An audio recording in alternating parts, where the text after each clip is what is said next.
Let's talk about tanking and off-tanking. Now, what is tanking? Tanking is having a unit tank multiple enemies, tank multiple hits, taking something that's durable or an avoid tank and sending it into the fray to either dodge tank or to mitigation tank, which is when you tank based off of like defense value or res value. So in this case, we're gonna engage with Ike to reduce damage by half and then equip Noatan and just wait. All of these will attack us, we'll tank all of them and kill all of them. So this is what I would describe as main tanking, especially in Fire Emblem Engage, but this is also true in any Fire Emblem. If you can take a unit and send them into the fray and have them tank at least 4+ enemies, they're main tanking or just tanking in general. Now you can tank a single enemy, that's fine, you can still consider that tanking. I consider that off tanking. So off tanking is taking a less durable unit who can still enemy phase or survive or kill things and having it fight a smaller group. This is like the perfect map to demo this because there's two things here. This is off tanking. This is like the definition of off tanking. You have two things attacking, so you have like 2 to 3, let's say 1 to 3 things attacking a unit that can tank an enemy phase turn or two, kill them both or put damage on both and survive. And then main tanking is you have your main unit, your main durable unit that has good stats that can one round, tanking 4+ things. So this is main tanking, this is off tanking. Someone asked me about this, so I wanted to make a quick little video on it. So let's just visually see how this plays out. Alright, so Tamara, if she would have engaged, actually no, she could have potentially died here. 26 times 2 is 52. But she does tank this, so she was able to tank both of these and kill one of them. And then Diamant up here, he's main tanking. I use this a lot. A lot of my builds rely, like a lot of my team comps rely on 1 main tank and like 2 to 3 off tanks that can hold their own against smaller groups.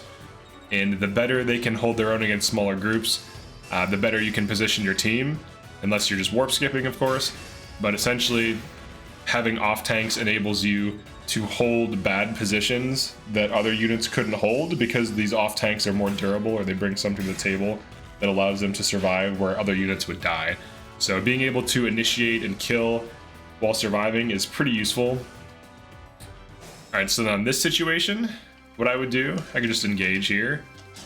So she can continue off tanking, she took no damage. Now she could catch a heal if she did take some damage. She'll kill this guy immediately and then tank both of these, assuming they don't have javelins, which they might. Let's see, Silver Lance. All right, so now she can tank both of these, so she can continue off tanking, and then Diamant can just clean this kill up with like Tomahawk.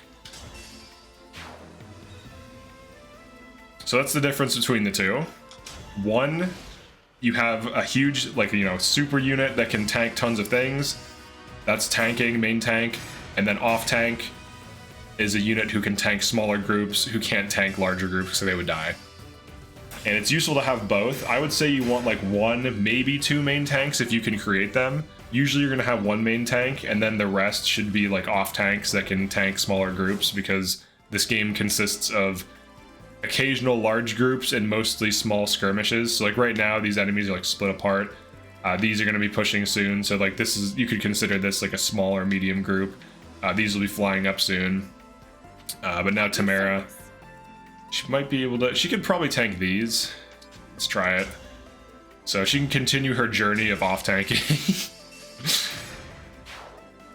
I can heal her too, like she should be catching heals if she's tanking, so let's have, no mistakes. Let's see, who has Physic? No one has Physic. I'll just Great Sack. It's Great Sack. My other units will be moving around and stuff. I'm just simulating like what the tanking looks like. Alright, and then Diamant here. Let's go. He might be able to tank these mages. He should at least start going for it, so he can start pushing out. The whole point of tanks is to make space. To make space, to deny enemies access to areas by body blocking. He double missed there. He needs a hit engraving on his Tomahawk. It's whatever. Alright, so here's Tamara. So you can make space and remove threats while also body blocking. So in this case, she almost killed that archer. She's about to, she could potentially kill this one. I think she needs double sandstorms. She barely doesn't kill them. I think her javelin's +3, it should be +5. Yeah, it's +3. Alright, so she was able to off-tank quite a lot of enemies and put some work in, put some damage on them, get some kills, make some space, So like right now, because these tanks are out here, I have all this space, right? Like my team can move around in this occupied space. The tanks act as like anchors or lightning rods that enemies want to attack, but also by doing so prevents them from just running right past them because they have to waste time attacking them, potentially dying in the process. So tanks and off tanks are great at making space. They're great at keeping your team safe. They're great at making use of enemy phase, which is something you should be doing in this game, generally speaking. Now, obviously, if you want to just warp skip everything, that's always an option. But if you want to play at like a more normal pace, you know, more average pace where you're not warp skipping things, then off tanks and tanks are your best friend, and they're pretty cool. So yeah, that's it for this one. Just wanted to go over the difference between these two types of tanks. Now, obviously, there are other types of tanks like avoid tanks. There's like bonded shield tanks. So like you could have a bonded shield main tank and an Ike main tank, for example.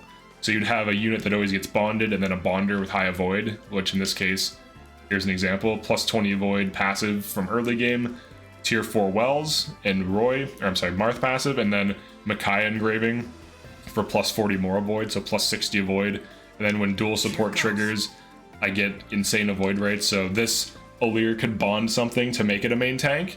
So you can create a main tank with chain guards, or I'm sorry, with, actually you can create a main tank with chain guards. You can 3 times chain guard a unit. So like, let's say you have a position, Not a worry. like this maybe, where you could put like chain guards out. Let's say like 3 things hit them, you can put a chain guard here, chain guard here, chain guard here. Now obviously if these can stack out a chain guarder, they can die, but if you have a position where one tile is dangerous and the rest are safe, you can have multiple chain guarders and each hit can be chain guarded. So like if you have 3 chain guards on a unit, up to 3 hits can be removed, which is pretty cool. But obviously bonded shield is better in a situation like this. So bonded shield can turn a unit into main tank, void tanking can turn a unit into a main tank. The problem with the void tanking though, is that enemies can avoid, like they can ignore you and just walk right past you. You want your tanks to get attacked because it allows the tank to enemy phase, to 1 to 2 range, put damage on enemies, kill enemies, and waste enemy turns, which is really the key. Wasting enemy turns and killing enemies. So if your tanks and off tanks can achieve this, then their builds are good. Alright, thanks for checking this out. Peace.